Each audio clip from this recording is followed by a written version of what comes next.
Today we celebrate the feast day of St. John of the Cross. St. John of the Cross was a saint who lived about 500 years ago, and he's one of the founders of the Discalced Carmelites along with St. Teresa of Avila.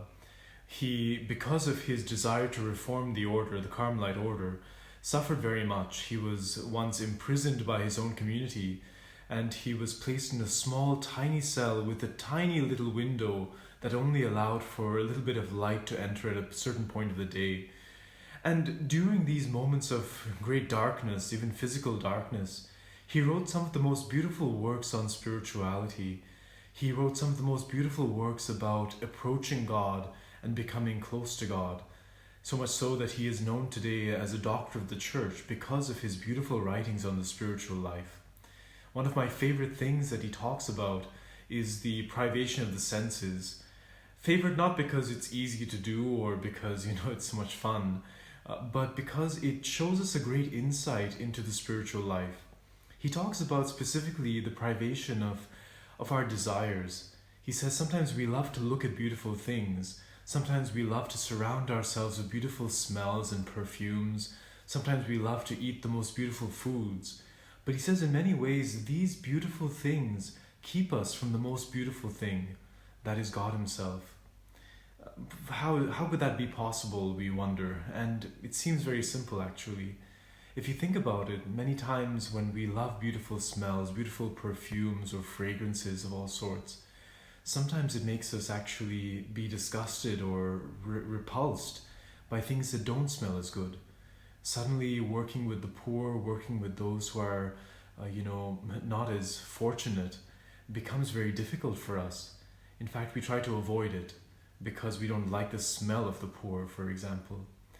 When it comes to eating beautiful foods, we get so used to eating the finest foods, drinking the finest wines or other drinks, whatever it might be. So much so that when it comes to spending time with someone who is not as fortunate, when it comes to eating some of their foods, we suddenly realize that we can't do it. It's not our thing anymore. We're not used to it. And so we start to get repulsed. What about when it comes to looking at beautiful things? We get so used to looking at beautiful people on TV, getting used to possessing beautiful things, that suddenly one day someone comes across our path who is not so physically beautiful, and we feel sort of averse to them. We receive a gift maybe that is not as beautiful or as expensive, and we start to look down on the person who has given it to us. So in some way, this privation of the senses that St. John of the Cross talks about allows us to approach those things which are poor, those things which seem to be less in society, but in reality are equal to us, and sometimes are more than us.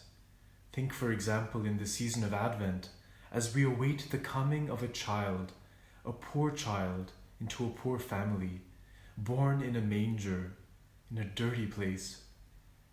If we're used to the beautiful smells of the high life, if we're not used to the smells of animals and of a manger, we're never going to accept that child. We're never going to want to get close to that child as the shepherds did, as the animals did. And in some way, we will be the ones who miss out.